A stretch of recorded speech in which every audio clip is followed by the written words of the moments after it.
Tawagin na kaagad natin ngayong gabi ang ating segment for tonight. Welcome po sa ating segment na Kakaibiganin o Dededmahin.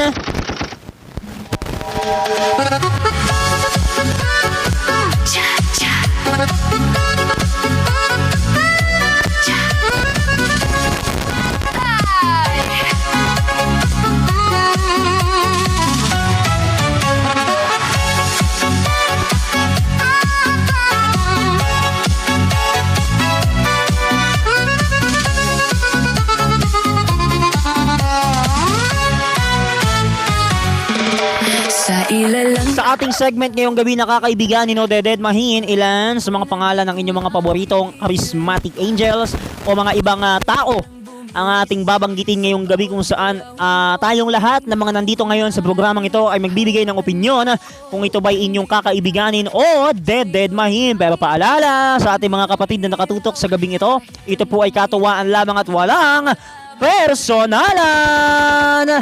Eto na, tayo ay magbabanggit na ng ilan sa mga pangalan ngayong gabi dito sa ating programa. Simulan na natin sa pagbanggit kay...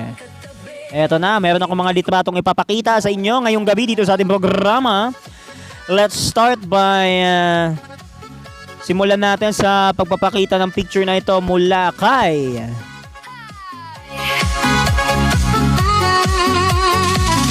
Okay, wait lang. Nangangalikot pa ako.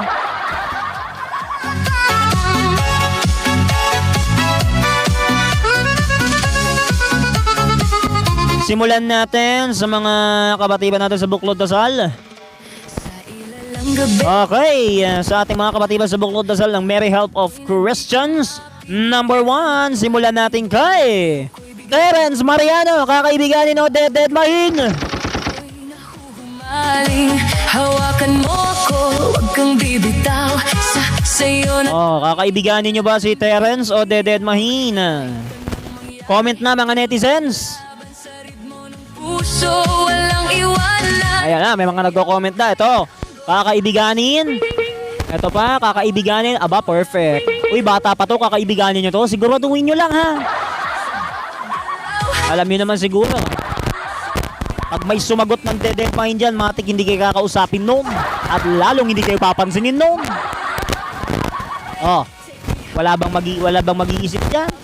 Mag-isip na kayo ng sasagutin ninyo. Nakakaloka. Eto pa, sabi dito, kakaibiganin. Aba, perfect. Paborito ko yan, Charis. Ito pa, kakaibiganin. Aba, bongga. Pwede na. Okay. Kakaibiganin nila, pwede ha. Pumapaldo kayo ngayon ha. Para sa akin, of course, syempre kakaibiganin natin yan. Kasama na natin sa Buklod Dasal yan eh. Okay, ituloy-tuloy na natin. Tawagin na kaagad natin ang pangalawang pangalan na aking babanggitin sa inyong sa ating programa ngayong gabi.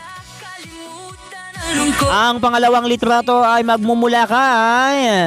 Ang pangalawang litrato na ito ay kay Aiden Myrel S. Barrientos, kakaibiganin o Dededmahin. Ikot ang mundo sa bawat... Uulitin ko ang pangalan ha. Ang pangalang ito ay kay ang litratong aking pinapakita ngayon ay si Aiden Myrel S. Barrientos, ang isa sa mga nagtapos ng YS7 sa UST Angelicum College at ngayon ay nakakasalukuyang nag-aaral sa University of Santo Tomas sa lungsod ng Maynila. Ito ba inyong kakaibiganin o Dededmahin? Eto na, sabi dito, kakaibiganin. Wow, perfect. Kakaibiganin talaga nila si Aiden. Siguraduhin nyo lang ha. Kasi baka mamaya baka may biglang magtaka. Nako, good luck. Maghanda na kayo ng inyong mga bimpo para magdrama. Kakaloka to the highest level. Anyway mga kapatid, tuloy-tuloy tayo. Eto na. Tawagin naman natin. Eto na pala, tatawagin ko lang sandali ang ating ang mga nagko-comment pa. Kakaibiganin nila si Aiden ba? Perfect. Siguraduhin nyo lang. Siguraduhin nyo lang nakakaibiganin nyo kasi kung Dededmahin nyo yan, hindi kayo kakausapin at papansinin nun. Automatic yan. Hindi kayo papansinin at kakausapin yan.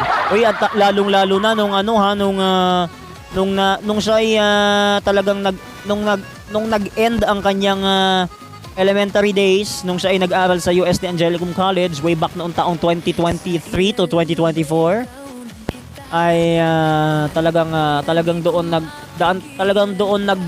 talaga nag-blink yung talagang pagsasamahan namin. Lalong-lalo na nung kanyang mga magulang. Alam mo naman ang mga magulang nun, kilala ang male choral. Si Kuya Averell at si Ate Mia, kilala si Gab at saka si Patrick. Oh, yun si Gab at saka si Patrick ay parehong mga miyembro ng Santo Domingo Male Choral. Kaya kilala rin ng mga Barrientos yan. Diba? Kilala ng mga Barrientos yan, ng mga pamilya ni Aiden, diba? Kaya anytime, anywhere, pagkakanta sila, dapat nga sabi ko pa nga sa kanila, nung pagkakanta ang male choral, magsimba kayo dito sa Santo Domingo ng 5:30. Para every Sunday nakikita ko kayo. Dinanong ko talaga, 'di ba? Nakakaloka.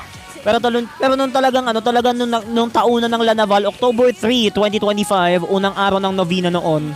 October 3 yun October 3, 2025, taon ng Lanaval. Mga umaga ata noon, ang lakas-lakas pa ng ulan noon. Talagang grabe. Oo. Ang lakas-lakas pa ng ulan noon. Nakita ko pa siya noon. O the answered prayer, 'di ba? Hindi lang isa kundi 2 beses. Bakit yung pangalawa kasi, nakita ko siya nung October 8. Araw pa yun ng araw ng Miyerkules, kalagitnaan ng update ko sa Angelicum. Taunan din ng Lanaval yun. 'Di ba? Bago nag-fiesta, 'di ba? So malay natin baka ngayong taon ng Lanaval 2026 makita na naman natin siya ulit, 'di ba? Magbilang-bilang na kayo ng inyong mga kalendaryo dahil 4 na buwan na lang magsisimula na naman ang Lanaval season, no? Sa October 1 hanggang 11 ang fiesta natin this year. So pagka ganyan, after Lanaval, pupunta na kaagad tayo kay Benjan. Talaga. Pwede. Pwede. Pagka pasukan na, after evening prayer, pupunta na tayo agad doon. 7:30 pa lang, nandun na tayo hanggang 9 o'clock. Kasi, pagpunta natin doon kay Benjan, after ako mag-evening prayer, pupunta na tayo from 7:30 or 7:45 hanggang 9. Hanggang 9 PM na lang ako doon kasi maaga pa matutulog. Maaga pa matutulog yan si Benjan kasi pang umaga na siya ngayon. Good luck sa mga bagong mission ngayong grade 6, no? So hopefully itong buong school year na to matawid nyo ng bonggang-bongga hanggang sa makagraduate kayo. Next! Ang ikatlong litrato na aking ipapakita ngayong gabi ay magmumula kay sa ilalang gabi, kaunan kita. Parang apoy. Siyempre, kilala nyo na to. Puso ko'y Si Mondrich E. Viernes ng grade 6 Eagle. Kakaibiganin o dededmahin. Nako, lagot kayo kay Mondrich pag dededmahin ang sagot nyo, ha? Eto na, sabi dito. Nag-comment na, kakaibiganin, hanep. Kakaibiganin. Wow, perfect. Ay, sorry. Kakaibiganin nila si Mondrich. Wow, congratulations. Ang tanong, papansinin ba kayo? Lalo naman ako apektado dito.